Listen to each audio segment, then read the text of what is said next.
Hey, what's up, Unbroken Nation? And now you're stepping into I want to trace this into as you're going through this process of adulthood and falling into these toxic relationships. Like what was happening? Like what was your mindset in these? Are you aware? Are you not aware? Are you kind of both? Like where are you at in these moments of like, wait a second, something feels like Mhm. my relationships with my parents here. Yeah, totally. I want to speak to what you said just now of the bare minimum. So, when you look at emotional attunement in kids, which is how often you have to get it right when reading your kids' emotional needs, you actually only have to get it right 30% of the time. That is what bare minimum is for a kid to turn out to be um, securely attached. So, if something went wrong, it means that for you and your parents, it was way less, like less than 30% of the time they got it right. So, maybe they were doing their best, but it still wasn't enough, right? That's just the reality of how it is. Oh boy, this is a can of worms with adult relationships. Some people who've never heard of this work before, they're almost shocked when I tell them that your romantic relationships as an adult has everything to do with the way that you grew up. So your caregivers, they kind of become the blueprint, right? They're your first interactions ever with human beings on earth. And so that kind of becomes the blueprint to how you understand other relationships. But have you ever had, for those listening, maybe you've been in a bad situation with a situationship or a relationship, and you just realize you have this sudden epiphany that the person you're dating sure reminds you a lot like your mom or your dad, right? And, it's not like we're intentionally going out there and choosing partners that remind us of their mom and dad. It sounds kind of incestual, but it's not. It's because we are drawn towards what is familiar. And honestly, that could be as simple as the way that someone looks at you when you say something and they kind of roll their eyes at you, or they put you down, or they diminish your opinions on things.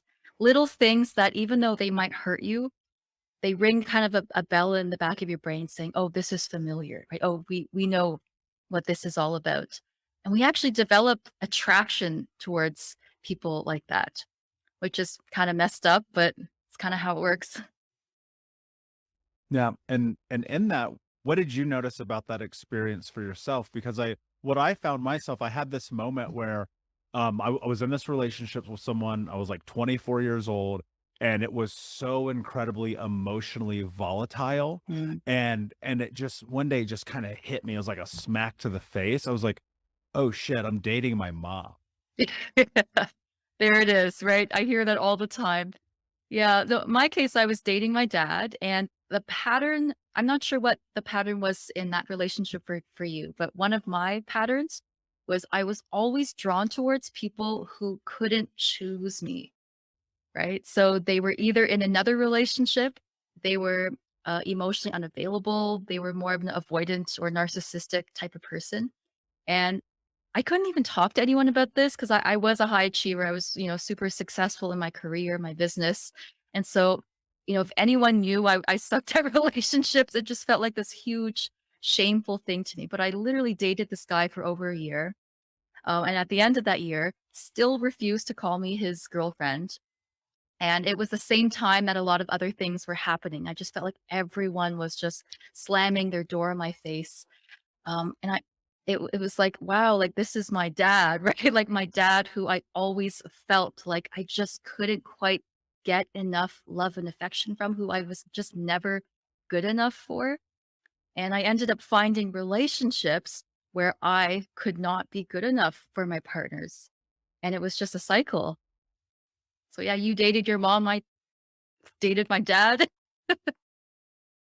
I In that, one of the things that I'm curious about is, there are people who right now they're starting to maybe and even just listening to this for the first time, have this moment of clarity and think, "Oh, wow, maybe there is some symbiosis between this experience in childhood and this person I'm in a relationship with." How do it was for me, like, having a moment of recognition about this was kind of like literally an epiphany. It was like a holy shit moment.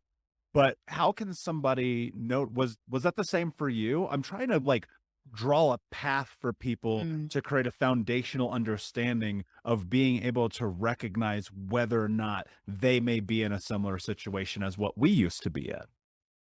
Yeah, totally. Well, for those starting off who might just be learning about this for the first time, there's always one tip that I find very helpful to share with folks.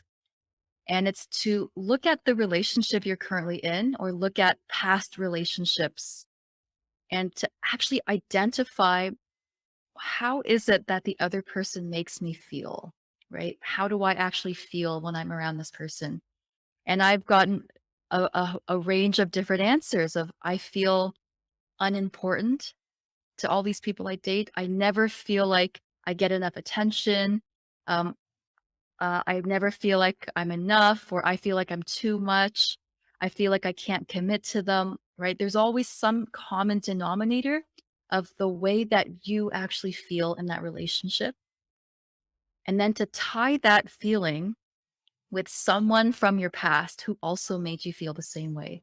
And I can almost guarantee you there's going to be a clear connection that comes up for you, that it's probably mom or dad or someone who raised you or someone from your past that was a very important relationship for you.